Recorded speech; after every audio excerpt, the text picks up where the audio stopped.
To God be the highest praise. Palakpakan po natin ang Panginoon. Last time, we had a chance to go to Cebu for a family vacation. That's why if you have been looking for me last week, wala mi diri. When we were in Cebu, I was surprised because bisan pag pila na ko katuig ga-drive og sakyanan, in that place, medyo nanibago jud ko. Because here in Zamboanga, the maximum lane that we have is 4 lanes lang. Upat ka lane. In Cebu, the maximum lane that I was able to drive, naabot og 6 lanes. Medyo bag-og ito sa ako, kay medyo murag lapad kayo ang dalan. And tell you, sa kalapad sa dalan, we only stayed there for 5 days. In that 5 days, nadakpan pagyud ko dito. Imagine, for how many years ga-drive ko dire, murag wala pa pug ko nadakpan, labi na aning akong sakyanan. Dito, sa ikaduha na mo kaadlaw, wala na, gipara og natikitan nako. Why? Because I was not familiar with the place. More than that, while we were there, although I was doing my best to drive safely, dili gyud kayo ko familiar sa ilahang kultura and how they do things. That is why, dependent ra kaayo ko unsa ang ginaingon sa Google Maps. Nakasulay na mo og gamit o Google Maps. Inigamiton na ninyo, ipin na ninyo ang location, moadto mo gawas na asa ang dalan, unya mo kalit ra nag-ingon ang Google Maps og in 500 meters turn left. Unya imagine na gud ni nga gikan ko sa usa ka dalan of 4 lanes, unya mo join ko sa usa ka dalan pod of 6 lanes. While gadagan ko ni kalit man nag-ingon ang Google Map og in 100 meters turn to the left. Unya, medyo hinahinay po ni gamay ang ato ang pandungog. Nabantayan ako siya, duol na. Pag ingon niya sunod, turn left, nawala na. Naan ako sa may intersection. Imagine ninyo, sugod sa 2 lanes, nitabok ko og 6 ka lane. Turn left, tabok. I managed to cross the road safely. But after some time, ingon na may kay gitutukan naman may sa katong babayi nga naay dala ticket. Nisugod siya og tabok. Ingon pa nga ako ang kauban, driver man pod si Kuya Noel. Ingon siya, murag ikaw gina ba? Dili ra na, wala ra man toy kuan, gigilantaw na ako ang lanes. Broken lane man. Ug driver ka, kabalo ka nga pag broken lane pwede ra na. Ang problema, there are many other signs di I did to that no crossing, no turning left or no left turn. Sorry, nawala na noon. No left turn, labaw na o gikan ka diri nga intersection. Wala na ako nabantayan. Unya, pag lantaw na ako sa katong manikit, nitabok man siya sa pikas. Ako una-una, dili ra di ay ako. Pag liko na nako, gahulat na siya. Gababay-babay na siya nako. Unya ni padaplin ko. Pag padaplin ako, I realize na nag-fail jud ko ato nga part. Although I know that I am not supposed to turn that way because one, intersection na to siya, ikaduha, duol na kayo, and then I would cross how many lanes towards that spot asa ko mo plastar. That is really indeed a violation. And then, I fail to acknowledge and follow the road signs. And because of that, I am now facing a consequence. Gipara nako sa manikitay. I realize that Christianity is somehow like that. We were given a lot of road signs already. Ibig sabihin, do's and don'ts. Things that we need to do, things that we need to follow. The question is this: how are we applying it in our life? Mao nang ang title sa ato ang mensahe karong gabi una is entitled Developing a Wise Heart. Why are we supposed to develop a wise heart? Why? This wise heart ought to know the instructions of God. More than that, more than knowing, is for us to apply the instructions of God in our lives as well. If you have your Bibles with you, I want you to open it with me in Proverbs chapter 4, verses 1 to 27. Proverbs chapter 4, verses 1 to 27. Requesting everyone to please rise as I read to you the word of the Lord. Proverbs chapter 4, verses 1 to 27. This is a bit of a lengthy, medyo taas-taas siya, at tuwa lamang siyang basahon hangtod verse 9. Proverbs chapter 4, verses 1 to 27, but we will only be reading verses 1 to 9. I'll be reading from the NASB 1995. This is the reading. Hear, O sons, the instruction of a father, and give attention that you may gain understanding. For I give you sound teaching, do not abandon my instruction. When I was a son to my father, tender and the only son in the sight of my mother, then he taught me and said to me, let your heart hold fast my words, keep my commandments and live. Acquire wisdom, acquire understanding, do not forget nor turn away from the words of my mouth. Do not forsake her, and she will guard you. Love her, and she will watch over you. The beginning of wisdom is acquire wisdom, and with all your acquiring, get understanding. Prize her, and she will exalt you. She will honor you if you embrace her. She will place on your head a garland of grace. She will present you with a crown of beauty. May the Lord bless the reading of His word. Shall we bow down our heads? Let's pray. Father in heaven, Lord, we are coming before you right now, acknowledging the fact that we are finite beings, trying to understand an infinite God. Lord, as we dive into your word, particularly about wisdom, may it be, O God, that you will grant us the right understanding so that this word will not just be put into waste and we will be able to apply it in our daily actions. Father, be with your messenger, be with everyone. We are committing all these things in the name of the Father and of the Son and of the Holy Spirit, and everyone would say, Amen and amen. You may now be seated. Earlier, I have showed or tried to tell you a story wherein we are supposed or makompare nato ang ato ang lakaw isip usa ka Kristohanon sa ato ang lakbay sa usa ka dalan. Nga naay mga road signs nga gihatag sa atua. These road signs are there not just to give us a warning, but also for us to avoid consequences such as accidents or death. In Christianity, we were given the word of the Lord as a source of wisdom as well.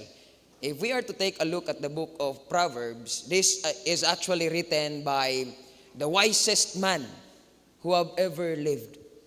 Sa una, sa bata pa ko, abi nako nga ang pinaka-wise nga tao kay ang ako ang papa. Kay ug na ako'y pangutana, naagid siya'y tubag. And then, as we progress, we realize that there are many other individuals who are so intelligent. Ingon gani sila na si Albert Einstein, Isaac Newton, mga ing anak. But, per record in history, one of the person who was considered to be the wisest man who have ever stepped here on earth, aside from Jesus Christ, is King Solomon. And he was the one who wrote this book of Proverbs.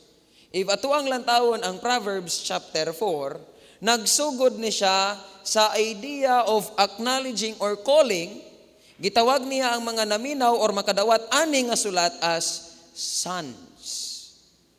Unya, nagsugod siya sa formula nga, Hear, O sons. And when I look at the text, Proverbs chapter 4, I realize that it's divided into 3 sections that would reveal to us and tell us how we must approach wisdom. Paunsa nato ato bangon kining ginatawag nga wisdom, or how can we develop this wise heart in us? Lantawan ninyo ang verse 1. Proverbs chapter 4 verse 1. Nagsugod si Solomon sa word nga, "Hear, O sons." And then instructions were given. Lantawan ninyo ang verse 10. Nagsugod na pud balik si Solomon sa ideya nga, "Hear, my son." In other translation, it says, "Listen, my son." Unya, lantawan ninyo in verse 20, sugod na po siya og address, "My son, give attention." Okay? Now, if we are to take a look at this, kinsa maning son nga ginatawag niya diri ni Solomon? I thought at first that this is an advice that he is giving to his literal son, katong anak gid niya, kadugo gid niya. And then when I tried searching, he's not actually talking to his son. And so, next na ko nga conjecture, I thought that this is addressed to the Israelites. When I tried to search for resources, dili po siya directly addressed to the Israelites. Then I asked the question, para kang kinsa dahin eh? And then the answer dawned to me that it's not just for the sons, literal sons of Solomon. It's not just for the people of Israel, but it's for all of us. It's like an instruction from the wisest man on how we can develop a wise heart. The first section, lantawon nato, verse 1, "O son, hear, O sons, the instruction of a father, and give attention that you may gain understanding." Murabag, familiar mo sa saying nga, "Papunta ka pa lang, pabalik na ako." Ha? Madungog na ako na usahay sa atong mga ginikanan. Whenever they give an instruction and then we don't follow it, maghatagtag mga excuses, katawaan rata nila, kay muingon ra sila, "Padulong pa lang kanak, babalik na ko." Ibig sabihin, it's out of the experiences that this person or our parents has, maingon to nila. As for Solomon, he was the wisest man who have ever lived. God have gifted him with wisdom. So iyang ginaingon karon to everyone who wish to carry that wise heart, maminaw ta sa iya. Unsa iyang gusto ipaabot sa atua? Take a look at verse 5. Verse 5, klaro kay dira if ato ang lantawon ng verb dira. Verse 5, acquire wisdom, acquire understanding. What is this wisdom? Unsa ni nga wisdom nga iyang ginaingon? Well, it's not just you being able to multiply pila ka digits. Maka-multiply ba mo 2 times 2? Pila yan, sir? 4. O pag dungagan na gani nagpila ka digits, medyo lisod-lisod na. Okay? Wisdom here that this man is referring to has nothing to do with the IQ of a man. But rather, ang iyang wisdom nga gina-refer diri is that how are we able to apply the words of God in our lives. Yang gisugdan ni Ringon siya, acquire wisdom, acquire understanding. Here's the thing. Do not forget nor turn away from the words of my mouth.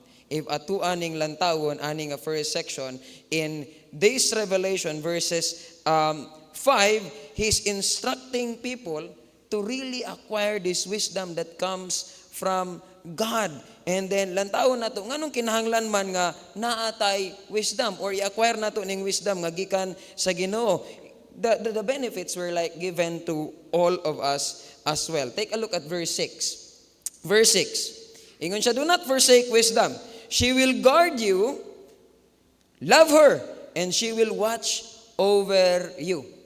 If we are to embrace wisdom, especially the word of the Lord, it will really be something that will become our guardrail that will protect us from harm. Unsa nga harm? Let's go back to the illustration that I have given earlier about driving lang. Okay? Sa pag-drive, ug naglantaw lang ko ato sa mga signs nga no left turn, no right turn on red, ug nituo lang ko ato, dili gyud ko matikitan. Di ba? That the sign was there for me to have protection and for me to be guided. As for all of us, the word of the Lord is being given. The question now is, are we embracing this wisdom that God has given us?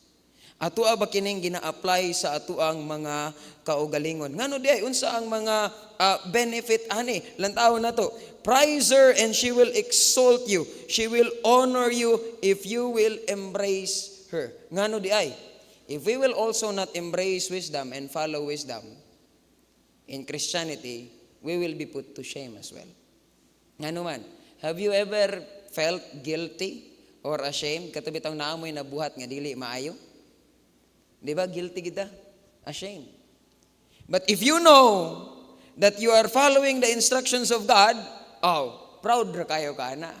Bala nagmagkinaon sa dira. Basta ako, atubangan sa Ginoo, matarong yun ko. Di ba? Nindot na yung nga matarong tatubangan sa Ginoo. Well, ato aning illustration lang nato. Kay ganina, compare naman nato ang paglakaw isip usa ka Kristiyanon sa Muraga Drive. After ko gipara sa babayi, naghuna-huna na dayon ko og rason. Akong huna-huna, pag abri tuktok niya, down na ko ang windshield, ingon dayon ko, "Ma'am, gasunod raman ko sa Google Map." Ingon dayon siya, "Ay sir, wala na diha." Naa dito, na-sign. So, giingon niya, duha pa daw ang ako ang violation.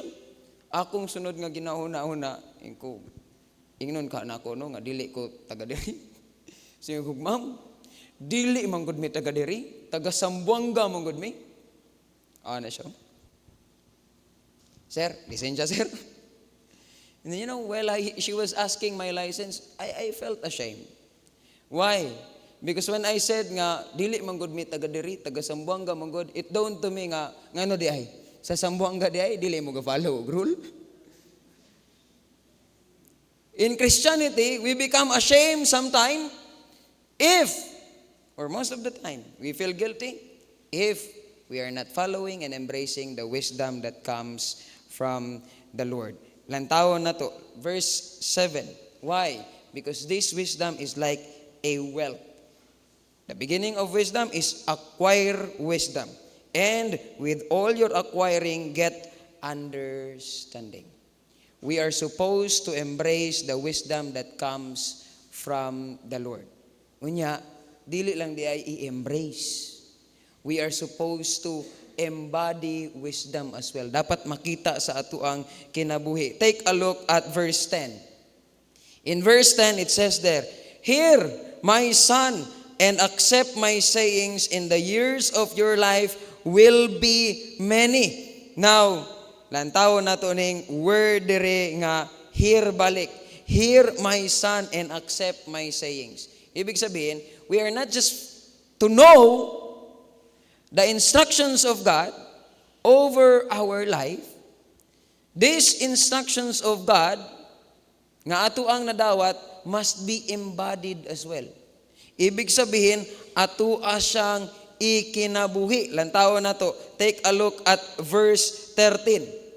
In verse 13, "Take hold of instructions. Do not let go. Guard her, for she is your life." Christianity is can be compared to us traveling in a road. If you will not follow road signs, there's a possibility that your life will really be in danger. Naanay sign nga, "Stop. Broken bridge ahead." Imagine na daw, og dili ka mo stop. Idi, mamatay gyud ka dito. In life, we are given instructions and signages as well, pero ang atua, gikan lamang kini sa pulong sa Ginoo. We are supposed to know and embrace wisdom. We are to embody this wisdom as well. Ngano man, unsa ang mga rewards ani? Take a look at the rewards that we can have in acquiring it. This wisdom, she will become like your life. Nindot, no?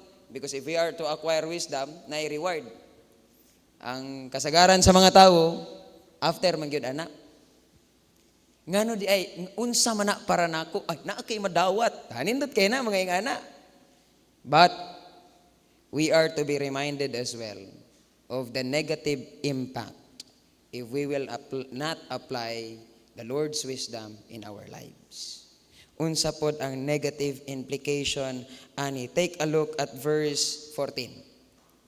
In verse 14, nagsugod ang author by saying, "Do not enter the path of the wicked, and do not proceed in the way of evil men."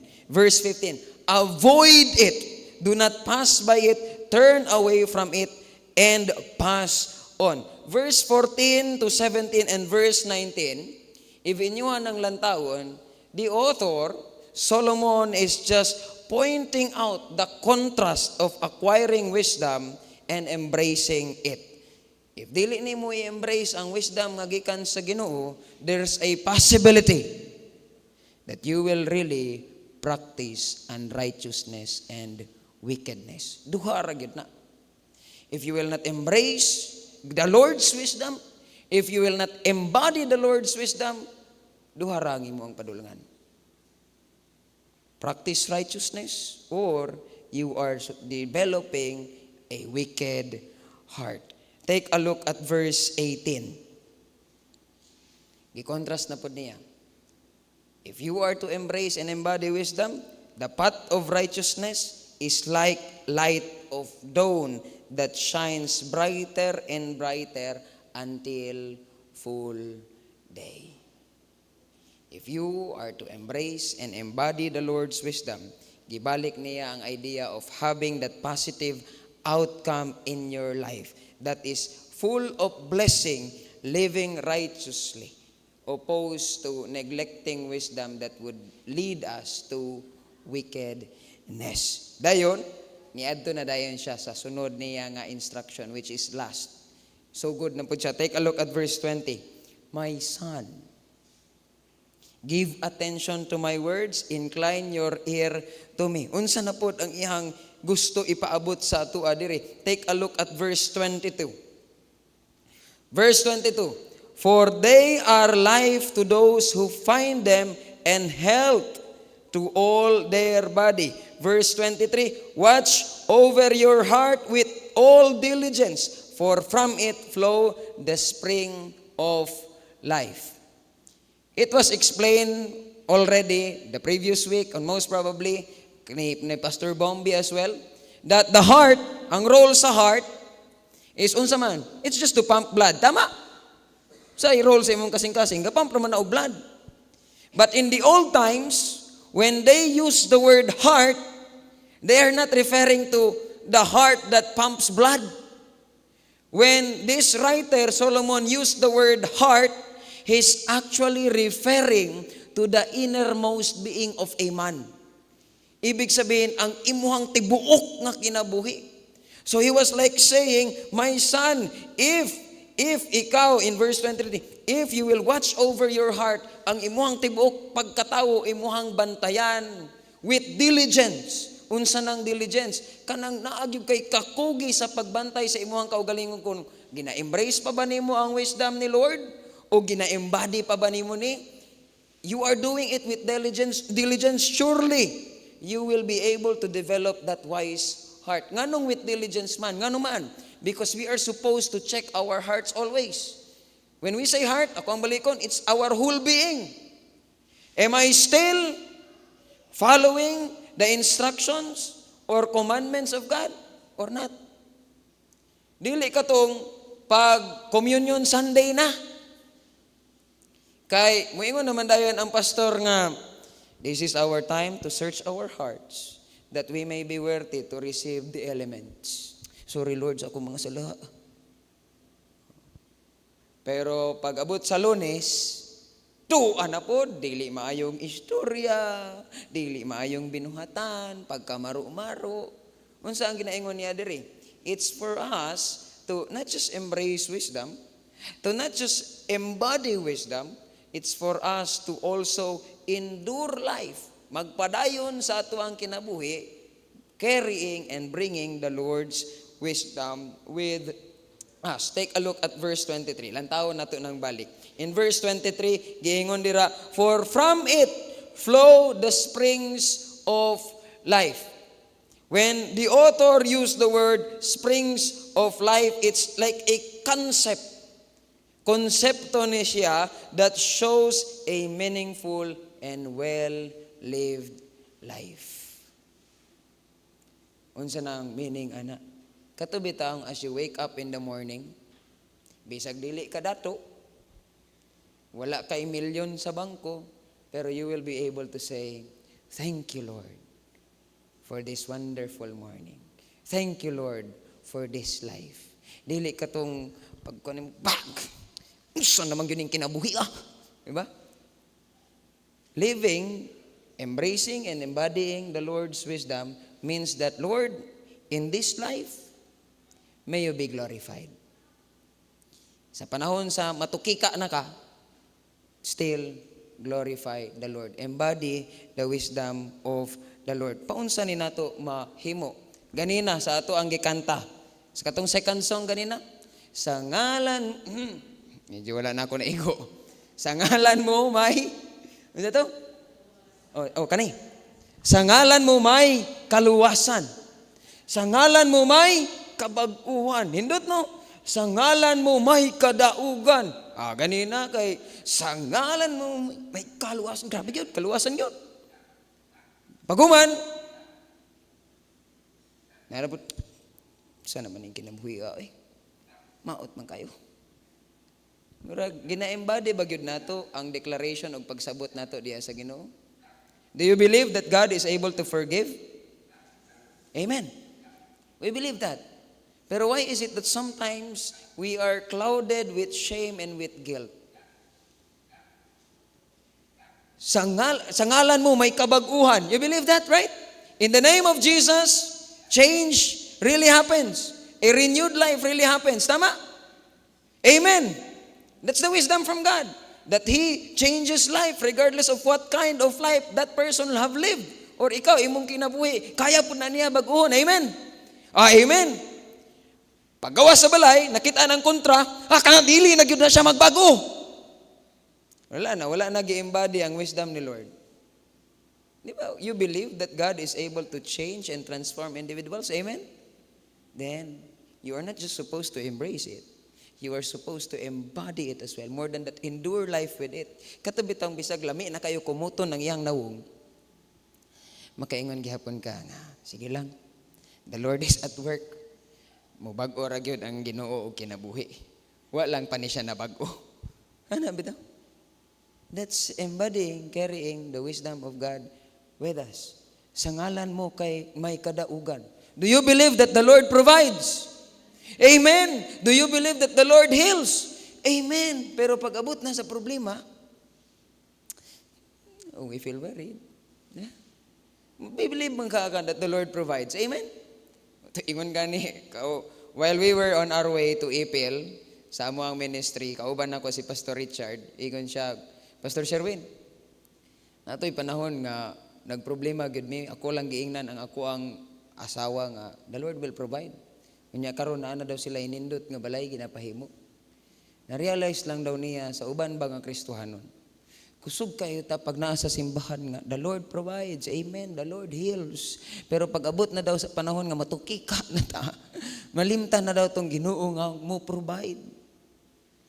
O ingon gani siya, usahay makaingon gyud tag nayabag naman ni mga Kristohanon. Sa sulod sa simbahan motuo sila nga ilahang Ginoo ing ani. Paggawas, malimtan na nila og kinsa og unsa ang Ginoo. You know, wisdom is defined as in this text, ibatuan ning lantawon. Wisdom is defined as we are supposed to embrace this wisdom that comes from God, His Word.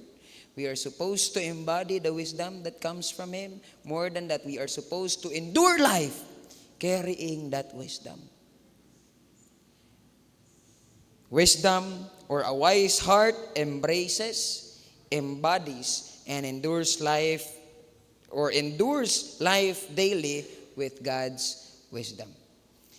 A wise heart embraces, embodies, and endures life daily with the Lord's wisdom. That whatever you are going through, whatever you are facing in life, atubangon nato na siya, kauban ang pulong sa Ginoo labaw sa tanan ang kaalam nga gikan sa iya.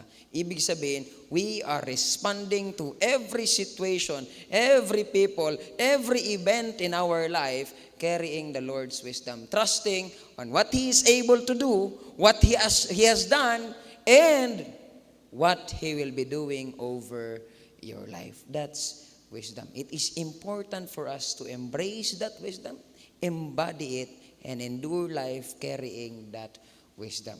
I know that we are not perfect. We are getting there. As we get there, may we all develop a wise heart. How can this be developed? How can this wise heart be developed?